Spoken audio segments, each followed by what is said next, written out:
Si je vous disais qu'un parfum introuvable sur les étagères a bouleversé ma vie, me croiriez-vous? J'avais 67 ans quand on m'accusa d'avoir volé une formule qui n'existait que dans mon carnet en cuir vert. La nouvelle tomba comme un verre de cristal sur le carrelage froid de ma cuisine à Grasse. Le bruit résonne encore en moi, papier qui se déchire, cœur battant comme une vieille alarme. Dehors, les cueilleuses de jasmin riaient, et le parfum sucré montait par la fenêtre comme un souvenir obstiné. Je tenais la lettre avec des doigts tachés d'absolu de fleurs d'oranger, tentant de respirer. Là-haut, les cloches de Notre-Dame du Puy sonnèrent cette fois, découpant la matinée en tranches fines. Je demandais au vide, comment peut-on voler quelque chose qui n'est du deuil, du sel de la mer et de ma propre peau? L'enveloppe portait un cachet qui me brûlait les yeux, comme si l'on m'avait surprise en flagrant délit. Mais personne dans la ville ne connaissait le secret que ce papier recelait, et ma douleur n'avait donc pas de témoin. Je restais seul avec un parfum invisible et une accusation trop visible pour être supportée. Et dans ce gouffre de silence, une question commença à brûler: qui avait signé à ma place ce que je n'avais jamais accepté? Je m'appelle Noémie Artaud, née à Saint-Malo, adoptée trop tard par le soleil de Grasse pour convaincre les sceptiques. Je suis venue dans le sud après le départ de Pierre, avec pour tout bagage un piano muet, un album de mariage et un flacon vide. Je nettoyais les salles du musée international de la parfumerie avant l'aube pour payer le loyer de mon studio de 20 mètres carrés. Dans mes pauses, je restais devant l'orgue du parfumeur comme on prie devant un autel, humant les mémoires. Le jasmin de l'aube est presque un murmure humide, et j'apprenais à traduire cette langue les yeux fermés. Au marché du cours Saléya, les fleuristes m'appelaient Madame Nez, se moquant de ma manie de respirer le vent. Je répondais d'un signe discret, gardant dans une boîte métallique des touches parfumées d'essai et d'espérance. À la fin du jour, je rentrais à mon atelier de la rue du Four, dont le plafond s'écaillait comme un vieux secret. J'allumais une lampe jaune et alignais flacons, pipettes et carnets comme on prépare une scène. Mon rêve était simple et hérétique, lancer, à 68 ans, un parfum qui sente la tempête et la fleur, la mer et la terre. Je l'appelais Tempête et Jasmin numéro 65, en hommage à l'âge où j'avais enfin osé commencer. Personne n'y voyait de danger, et c'est peut-être pour cela que personne n'a vu venir le coup. Avant Grasse, j'avais passé 20 ans à être invisible dans une boulangerie à Rennes, debout à 4 heures pour le pain des autres. La nuit où Pierre tomba malade, je me promis de ne pas mourir sans donner un nom à ma propre odeur. Il rit, et son rire avait des notes d'anis et de café brûlé, ma première pyramide olfactive. Quand je l'ai enterré, j'ai glissé dans la poche de mon manteau le bouchon d'un flacon sans corps, comme un abri pour un jour de pluie. J'ai déménagé avec des caisses de livres et des pots de verre, et une peur immense que le monde me dise « trop tard ». À Grasse, j'appris à écouter le silence entre les récoltes, le repos de la fleur dans les paniers d'osier. Tout respirait méthode et patience, sauf mon horloge, qui battait en rappelant la date sur ma carte d'identité. Le gardien du musée me disait bonjour, mais ses yeux ajoutaient « une vieille dame, rien de plus ». Je souriais et finissais de frotter le sol, sachant que la main qui nettoie peut aussi créer. L'injustice ne commença pas par un scandale, mais par une blague sur mon âge, chuchotée trop près de mon oreille. Elle fit mal parce qu'elle était petite, répétée, et paraissait innocente comme de la lavande sur une serviette fraîche. Je ne compris pas que, tandis que j'accordais mon courage, quelqu'un accordait ses pas pour me renverser. C'est dans cette routine que j'ai rencontré Émile Vasseur, né vétéran, veste impeccable, voix douce comme un accord d'iris. Il me vit ramasser des touches parfumées dans la poubelle sélective et demanda si je gardais toujours les restes d'odeur. Je répondis que les restes sont le commencement de tout, et il sourit comme quelqu'un qui ouvre une porte sans montrer ce qu'il cache. Il m'offrit l'accès, par mérite de l'enthousiasme, à un laboratoire au-dessus de sa boutique, place aux airs. Là, les flacons portaient des étiquettes à la belle calligraphie, Edione, ambroxan, absolu d'algues.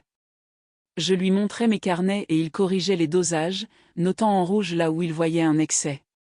J'appris à respecter l'intervalle, le silence entre deux gouttes, comme entre deux vérités. Il avait des mains de chef d'orchestre, et je me laissais guider, croyant qu'un talent tardif mérite aussi sa partition. Quand je lui parlais de Tempête et Jasmin numéro 65, il acquiesça d'un signe bref qui me sembla une bénédiction. Il me dit de présenter ma création au concours municipal, prix route des parfums, car le courage a une date de péremption. Je remis un échantillon scellé et un dossier avec la formule, signant chaque page comme on signe une renaissance. Je lui donnai, sans le savoir, les clés d'un coffre qui n'existait nulle part ailleurs qu'en moi. 2 semaines plus tard, en lavant des verres chez moi, j'entendis à la radio d'Antibes une annonce qui m'écorcha la peau. La maison Vasseur présentait, Jasmin des Marais, un souffle de sel, de tempête et de fleurs, la signature de l'été. Les mots étaient les miens sans dire mon nom, comme si quelqu'un avait copié ma respiration. Je courus à la fenêtre, et le vent apporta du jardin une odeur nette de jasmin écrasé, âcre et douce comme un souvenir. Je pris mon vélo, dévalai les rues étroites, et me retrouvai soudain enfant de 11 ans, courant à Saint-Malo derrière les vagues.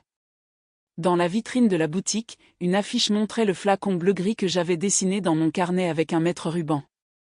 Le texte disait « Une rencontre entre la fureur de la mer et la délicatesse de la nuit à Grasse, virgule comprise ». J'entrai tremblante, et la vendeuse pulvérisa dans l'air le premier nuage, comme on consacre un crime. La tête de poivre rose me salua, le cœur de jasmin sans bac m'enlaça, la base d'algues et de vétiver me reconnut. Je restai figé, écoutant mes pas sur un sol qui n'était pas le mien, espérant que ce fût une erreur. Je serrai mon carnet contre ma poitrine, sentant la spirale métallique comme des dents prêtes à me mordre. Je pensais que rien ne pouvait être pire, jusqu'à voir la signature sur la boîte, créée par Émile Vasseur.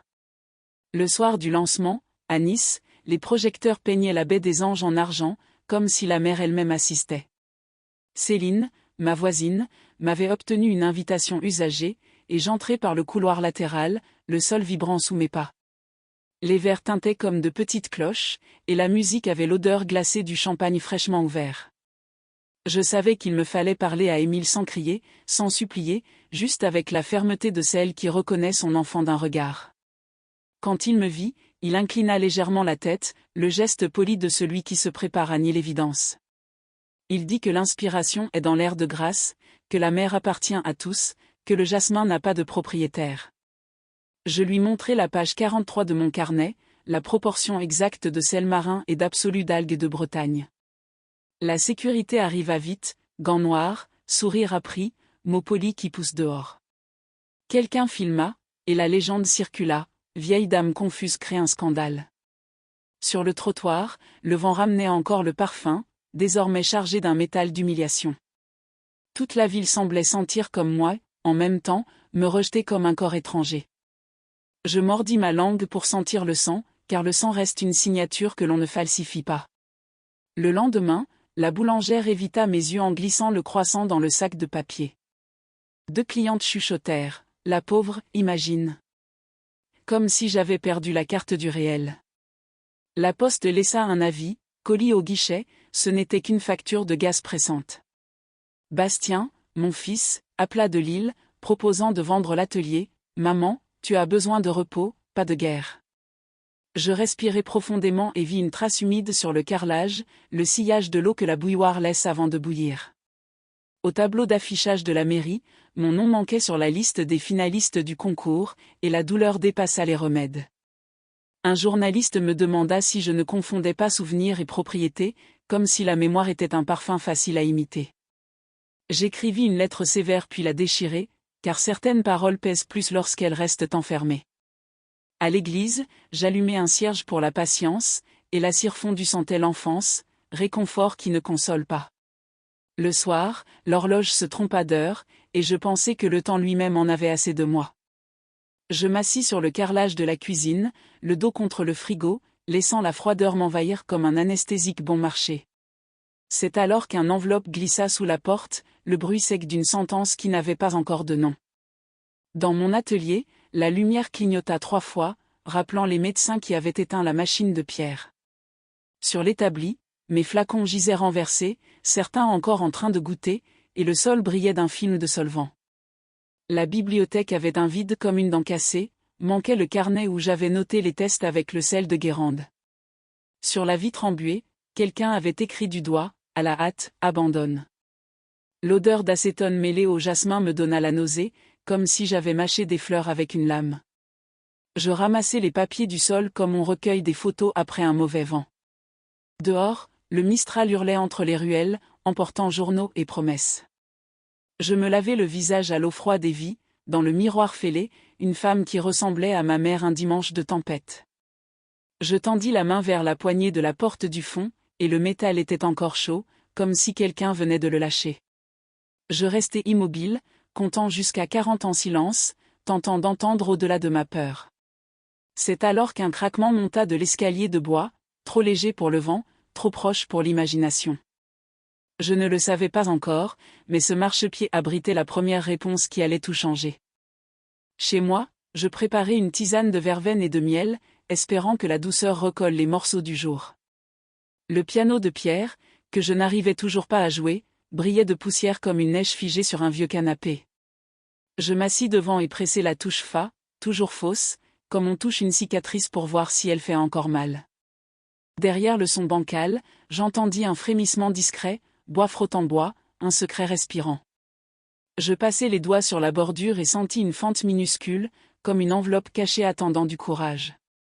Je reculai, craignant d'y trouver un souvenir capable de me tuer une deuxième fois. La bouilloire siffla, et son sifflement avait l'odeur du métal, de l'urgence et du manque mêlé. Nous posâmes, moi et la cuisine, nos silences côte à côte jusqu'à ce que l'un s'habitue à l'autre.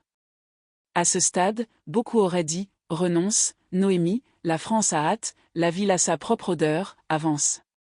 Mais je sentais encore sous ma peau la caresse de la mer de Saint-Malo, la vague qui te renverse et t'apprend à te relever. C'est alors que je décidai de ne pas dormir, de guetter les réponses que la maison gardait. Et comme si la nuit m'avait entendu, un parfum inconnu commença à monter lentement par l'escalier. À l'aube, je retournai à l'atelier, quand les balayeurs parlent encore bas et que le pain sent le four. À la porte, une enveloppe frappée du sceau du tribunal judiciaire de grâce attendait, immobile comme un animal. Je l'ouvris avec précaution, assignation, cessez abstenez-vous, usage abusif de propriété intellectuelle appartenant à la maison Vasseur. Un accord de confidentialité y était annexé, avec ma signature, des témoins, des dates, des lettres qui m'imitaient. Je sentis le sol fuir sous mes pieds comme un quai mouillé, et je m'appuyai au comptoir, cherchant de l'air entre les flacons. Chaque ligne disait que j'avais tout cédé, que ma création était la leur, que j'étais une fraude bien documentée. Je collai la feuille contre la vitre et vis que le trait du « N » de Noémie penchait trop à droite, le mien jamais. L'accent du « arto » était décalé, un gribouillis au-delà de la voyelle, erreur de celui qui m'observe de l'extérieur. Ma peur recula d'un pas, car la peur se trompe moins qu'un faussaire pressé. Je ne savais pas encore comment prouver, mais je savais où chercher la première piste, dans ce piano qui me fuyait. Je tins l'enveloppe comme une carte, et mon cœur, comme boussole, me ramena à la maison. Si mon rêve semblait impossible après 65 ans, il devenait désormais urgent et quelqu'un allait m'entendre. Je me suis terré plusieurs jours dans mon studio, volets fermés, respirant seulement l'odeur tenace du jasmin séché. Chaque pas dans le couloir résonnait comme une menace, chaque lettre dans ma boîte sonnait comme un verdict. J'avais honte de croiser les voisines qui levaient les sourcils avec une compassion qui brûle plus qu'elle ne console. Je n'osais plus descendre au marché, de peur d'entendre encore ce mot qui me transperçait, voleuse. La nuit, je laissais la lampe allumée, et mon ombre sur le mur me paraissait celle d'une étrangère fatiguée. Je pensais que le silence m'engloutirait, qu'il finirait par éteindre mes sens comme une bougie oubliée. Mais dans ce mutisme, quelque chose s'est allumé, une sorte de respiration intérieure, obstinée. Je ne savais pas encore si c'était la force ou la folie qui naissait, mais je sentais qu'elle demandait un espace. J'écoutais mes propres battements comme un tambour fragile annonçant un lever de rideau. Et je me suis dit, si je perds tout, je ne perdrai pas ma voix intérieure. Un matin, le Mistral avait balayé les feuilles devant la porte, découvrant une vieille partition coincée sous la marche. C'était l'écriture de Pierre, une valse inachevée qu'il avait composée au début de notre mariage. En la touchant, mes doigts se sont imprégnés de graphite et de souvenirs, comme si la musique me donnait la main. J'ai posé la feuille sur le piano, et pour la première fois depuis son départ, j'ai appuyé sur plusieurs touches. Le son était faux, brisé, mais il vibrait assez pour réveiller en moi une mémoire plus ancienne que l'injustice. C'est à ce moment que j'ai compris, la création n'est pas un droit accordé, c'est un souffle qu'on ne peut pas voler. Cette révélation, minuscule mais solide, a ouvert une fissure dans mon isolement. À travers elle est entrée une lumière fine, timide comme l'aube sur les toits en tuiles de grâce. Je n'étais pas encore sorti du trou, mais j'avais trouvé une corde à laquelle m'accrocher. Et cette corde avait le parfum obstiné du jasmin au matin. Je commençais à marcher à nouveau dans les ruelles pavées, le foulard serré autour du cou comme une armure. Les passants me regardaient toujours de biais, mais je choisissais de voir dans leurs yeux des ombres, pas des jugements. Un libraire m'offrit un café en me disant simplement « Vous avez l'air d'avoir besoin de chaleur ». Ce geste banal me fit trembler plus qu'un discours, car c'était la première main tendue depuis la chute. Je pris l'habitude de m'asseoir chaque après-midi dans sa boutique, entre l'odeur du papier et du café brûlant. Je remplissais des carnets de lignes, non plus de formules chimiques, mais de souvenirs, de phrases, de prières. C'était une écriture hésitante, comme si mes mots réapprenaient à marcher. Chaque page me rendait un peu d'air, un peu de place à l'intérieur. Et dans ce silence habité, j'ai senti que mes sens, loin de s'éteindre, se raffinaient. Je percevais les parfums avec une intensité nouvelle, comme si la douleur avait aiguisé mon nez. Un soir, en revenant de la librairie, je trouvai une enveloppe glissée sous ma porte. Pas de menace cette fois, mais un mot écrit à la main, ne croyez pas être seul. La phrase était courte, l'écriture inconnue, mais elle résonna comme une cloche dans mon isolement. Je cherchais des indices, un parfum sur le papier, une trace d'encre particulière, mais rien. Seule la certitude que quelqu'un, quelque part, suivait mon histoire et refusait que je disparaisse. Je gardais la lettre dans mon carnet, comme une preuve que la solidarité existe en silence. Et chaque soir, je la relisais, comme une prière que l'on répète pour ne pas perdre pied. Je ne savais pas encore si c'était un ami ou un piège, mais je savais que ce fil me reliait à l'extérieur. Et c'était suffisant pour empêcher le noir complet. Dans ce doute, j'ai trouvé un étrange réconfort, parfois, même l'anonyme peut sauver. Je recommençais à travailler, mais différemment, pas pour prouver, pas pour concourir, seulement pour moi. J'écrasais les fleurs dans un mortier en céramique, lentement, en laissant les larmes couler si elles voulaient. Je notais les sensations avec des mots simples, sel, mémoire, pluie. La formule de Tempête et Jasmin numéro 65 vivait encore en moi, mais elle se transformait, s'adoucissait. C'était comme si la douleur avait ajouté une nouvelle note à la composition, une note amère mais nécessaire. Et je me surpris à sourire devant un flacon, comme on sourit à un enfant qu'on croyait perdu. Le parfum n'était plus seulement un rêve impossible, il devenait une conversation intime avec ma propre histoire. Et dans ce dialogue secret, je retrouvais une dignité que personne ne pouvait m'arracher. Je commençais à comprendre que la justice ne se gagne pas toujours au tribunal, mais d'abord en soi-même. Et que le silence, une fois apprivoisé, pouvait devenir une force insoupçonnée. Pourtant, au fond, une question revenait toujours, qui m'avait tendu ce piège ? Je revoyais le visage d'Émile, ses yeux calmes, ses gestes polis, et je sentais la trahison comme une brûlure. Mais je savais qu'il n'avait pas agi seul, il fallait des complices pour falsifier ma signature. Peut-être quelqu'un du concours, peut-être un employé du laboratoire, ou peut-être quelqu'un plus proche encore. Cette pensée me hantait, me tenait éveillé, et j'écrivais des noms dans la marge de mes carnets. Je ne voulais pas céder à la paranoïa, mais je savais que la vérité était tapie quelque part. Et que le silence, s'il était devenu ma force, devait aussi devenir ma stratégie. Je décidai de ne pas me précipiter, d'attendre, d'observer, de laisser les masques tomber. J'appris à me déplacer comme une ombre, à écouter sans parler, à sentir sans me montrer. Le jour viendrait où une faille apparaîtrait, et alors je saurais m'y engouffrer. Les nuits d'insomnie, je retournais au piano, jouant la valse inachevée de Pierre avec mes doigts maladroits. Chaque note fausse résonnait comme un pas vers quelque chose de nouveau. Le piano, l'écriture, les odeurs, tout devenait une discipline de survie.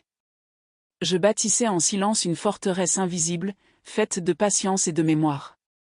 À mesure que les semaines passaient, la peur s'effilochait comme une corde usée. À sa place naissait une vigilance calme, une attention aux détails que j'avais négligés avant. Je savais que le monde m'avait catalogué comme une vieille dame confuse. Mais je sentais en moi une détermination que rien n'avait encore révélée. Et dans le silence de mes nuits, je commençais à entrevoir la silhouette d'une justice à venir. Il ne manquait qu'une étincelle pour allumer le brasier. Un soir de pluie, alors que les pavés luisaient sous les réverbères, je pris le chemin du musée. Je voulais revoir les salles que j'avais nettoyées des années durant, comme on revient sur une scène de crime.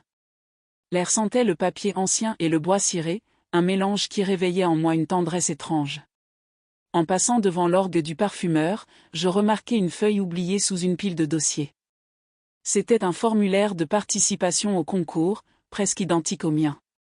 Mais la date avait été modifiée, le tampon déplacé, comme une photocopie imparfaite.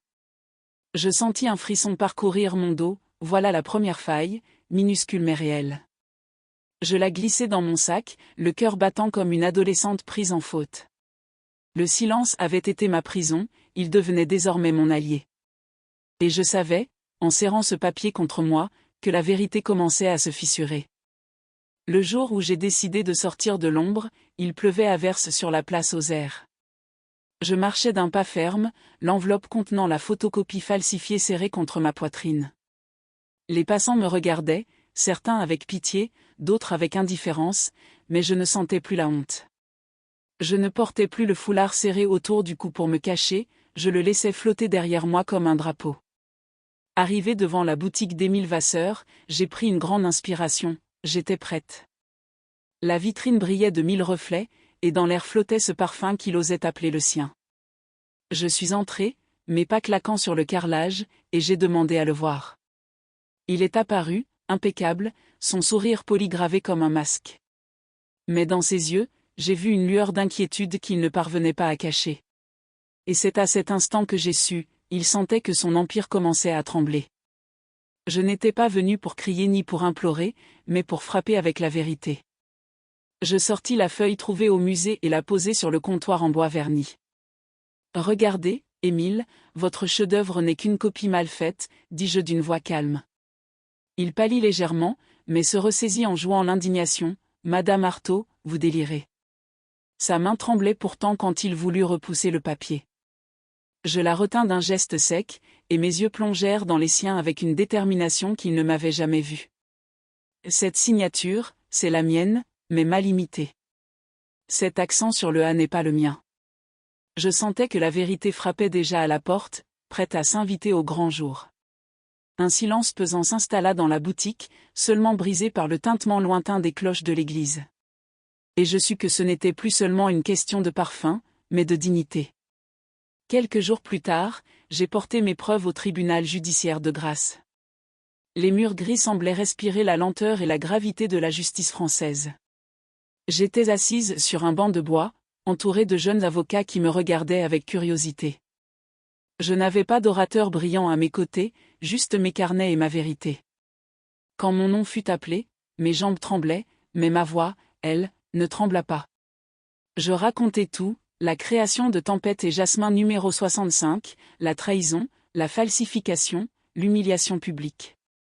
Chaque mot avait le poids d'une goutte de pluie qui finit par creuser la pierre. Les juges m'écoutaient attentivement, certains hochant la tête, d'autres notant frénétiquement. Je sortis le formulaire falsifié, la différence dans la signature, la date déplacée. Et dans cette salle glaciale, la vérité commença à reprendre son parfum. La défense d'Émile fut arrogante, il parla de hasard olfactif, de convergence créative, d'inspiration collective. Il voulait faire croire que la mer, le sel et le jasmin appartenaient à tout le monde. Mais quand l'expert graphologue confirma que la signature avait été contrefaite, un murmure parcourut la salle. Je sentis mon cœur battre comme au premier jour de la récolte du jasmin. Émile fronça les sourcils, ses épaules se voûtèrent légèrement, la façade commençait à se fissurer. Ses avocats se débattaient, mais les preuves parlaient plus fort que leur plaidoirie. Je tenais dans mes mains le carnet original, taché de larmes et de traces de café. Je le montrai au juge, page après page, chaque formule datée, chaque rature sincère. Les regards changèrent, et pour la première fois depuis des mois, je me sentis cru. La justice n'était pas encore prononcée, mais déjà, l'air avait changé d'odeur. Le verdict tomba un matin clair, dans une salle remplie de journalistes et de curieux. Le juge lut d'une voix grave, « Madame Noémie Artaud est reconnue comme l'auteur légitime de la création Tempête et Jasmin numéro 65. » Les mots résonnèrent comme des cloches libératrices. Émile Vasseur fut condamné pour falsification, fraude et atteinte à la propriété intellectuelle. Je fermai les yeux, laissant ces phrases se déposer en moi comme un baume tant attendu. Dans la salle, des applaudissements éclatèrent, discrets mais sincères. Je sentis mes jambes vaciller, mais cette fois ce n'était pas la peur, c'était la délivrance. Les caméras crépitaient, et je ne craignais plus les regards.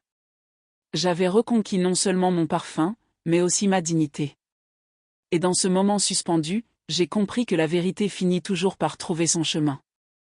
Émile tenta de sortir par l'arrière, fuyant les flashs et les questions, mais la foule l'attendait. Les journaux du lendemain titrèrent « La vieille dame qui a fait plier la maison Vasseur ». Je souriais en lisant ces mots, car je n'étais plus une « vieille dame confuse », mais une créatrice reconnue. La ville de Grasse, qui m'avait regardé avec suspicion, m'ouvrait à nouveau ses portes. Au marché, les fleuristes m'appelèrent « Madame Ney », avec respect et chaleur. La boulangère me glissa un croissant encore chaud, sans un mot, mais avec un sourire lumineux. Je retrouvai peu à peu ma place, mais ce n'était plus la même qu'avant, elle avait été redessinée par le combat. Le parfum Tempête et Jasmin numéro 65 fut présenté au concours, cette fois sous mon nom. Et quand j'ai senti sa première vaporisation sur ma peau, j'ai pleuré sans honte. Car c'était plus qu'un parfum, c'était ma justice, distillée goutte après goutte. Le succès dépassa mes espérances. De Paris à Lyon, les boutiques voulaient mon parfum, et les journaux parlaient de la « renaissance tardive ». Je voyageais à Saint-Malo pour présenter l'essence sur ma terre natale. Là-bas, devant la mer qui m'avait toujours appris à me relever, j'ai ouvert le flacon. Le vent emporta les notes de jasmin et de sel, et j'ai senti Pierre à mes côtés. La foule applaudit, et mes yeux se brouillèrent, mais je n'avais plus honte de mes larmes. J'avais attendu plus de 60 ans pour ce moment, et il était enfin là. Les mouettes criaient au-dessus, comme des témoins célestes de ma victoire. Le parfum se mêlait à l'air marin, recréant la première inspiration qui m'avait guidé. Et je sus alors que ce rêve n'avait jamais été impossible, il avait seulement attendu son heure. Pourtant, la justice n'était pas seulement judiciaire ou commerciale, elle était aussi intime. Je croisai Émile une dernière fois, des mois plus tard, dans une rue étroite de Nice. Son regard était fatigué, ses épaules affaissées, et il ne porta plus le parfum qu'il m'avait volé. Il me salua d'un geste bref, sans arrogance, presque avec une forme de repentir muet. Je répondis d'un simple hochement de tête, sans haine, car la haine pèse trop longtemps. Ce fut un échange silencieux, mais lourd de sens, il avait perdu plus qu'un procès. Il avait perdu la confiance du milieu, la lumière des projecteurs, et son masque d'élégance. Moi, j'avais gagné ce qu'on ne m'enlèverait plus, ma voix, mon nom, ma dignité. Et je compris que parfois, la justice se mesure au poids du silence retrouvé. Je n'avais pas besoin de vengeance, car la vérité m'avait déjà lavé. Quand je suis rentré à Grasse, une cérémonie avait été organisée en mon honneur. Des jeunes apprentis parfumeurs m'écoutaient raconter mon histoire, les yeux brillants d'admiration. Je leur dis que la création demande de la patience, du courage, et surtout de la fidélité à soi-même. Je leur montrai mes vieux carnets tachés, leur disant que c'est là que commence tout chef-d'œuvre. Les applaudissements résonnèrent comme une promesse que mon combat ne serait pas oublié. Je compris que ma justice avait dépassé ma propre vie, elle inspirait déjà d'autres à ne jamais renoncer. Et dans ce moment partagé, je sentis que ma victoire n'était pas seulement personnelle. Elle appartenait à toutes celles qu'on avait fait taire, ridiculisées parce qu'elles osaient rêver trop tard. Tempête et Jasmin numéro 65 n'était plus seulement mon parfum, c'était devenu un symbole. Un symbole que la vérité, même tardive, est toujours puissante. Le tumulte médiatique finit par s'apaiser, et avec lui le bruit autour de mon nom. Je retrouvai mes matinées tranquilles, arrosant les géraniums rouges sur le balcon de mon studio. L'air de Grasse, saturé de fleurs, m'entourait comme une caresse fidèle. Je n'avais plus besoin de prouver quoi que ce soit, le parfum parlait pour moi. Quand je posais Tempête et Jasmin numéro 65 sur ma peau, je ne sentais pas seulement mon œuvre. Je sentais aussi mes cicatrices, mes combats, et la femme que j'étais devenue. Le parfum n'était plus un rêve impossible, il était devenu ma vérité distillée. Et dans chaque note, je trouvais une paix que je n'avais jamais connue. La paix d'avoir affronté la tempête et d'en être sorti debout. La paix de savoir que même après 65 ans, la vie peut offrir une renaissance. Je retournais parfois au musée, non plus comme employé, mais comme invité d'honneur. Les visiteurs me demandaient des anecdotes, et je racontais avec simplicité. Je disais que l'odeur du jasmin au lever du jour m'avait toujours appris la patience. Que le sel de la mer de Saint-Malo m'avait donné la force de me relever après chaque chute. Et que la musique inachevée de Pierre avait été la clé pour traverser le silence.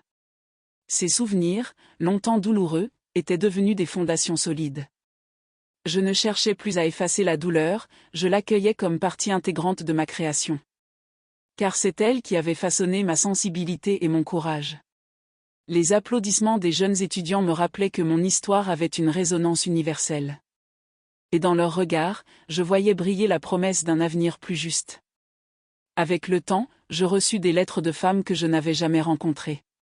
Certaines avaient 70 ans, d'autres 50, d'autres encore 40.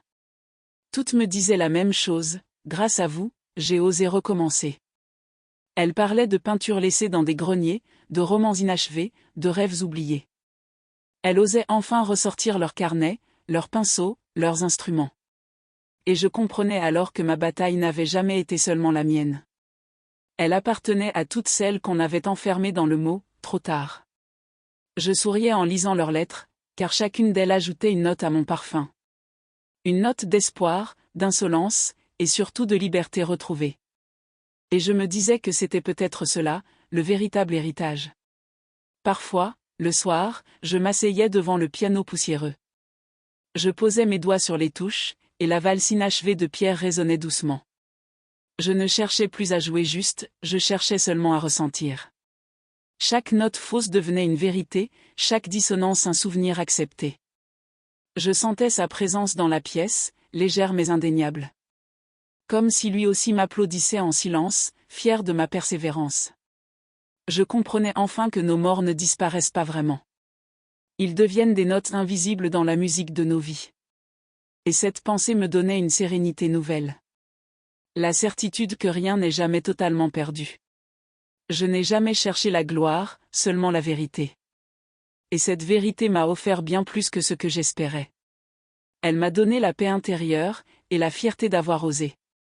Aujourd'hui, quand je marche dans les ruelles de Grasse, je sens les regards changer. Ils ne me voient plus comme une vieille dame fragile, mais comme une femme debout. Je ne cherche plus à me cacher derrière un foulard, je marche tête haute.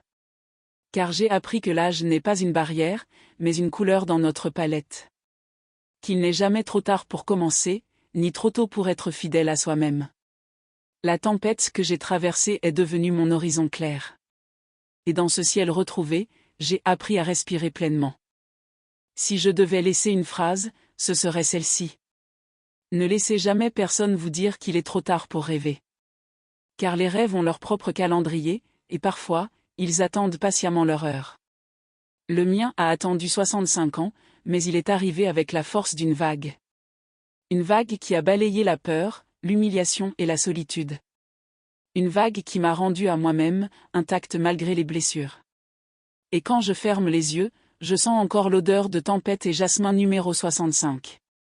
Elle est devenue mon souffle, mon héritage, mon hymne silencieux. Je souris en pensant que ce parfum survivra à mon corps. Et je sais, au plus profond, que la paix est enfin là.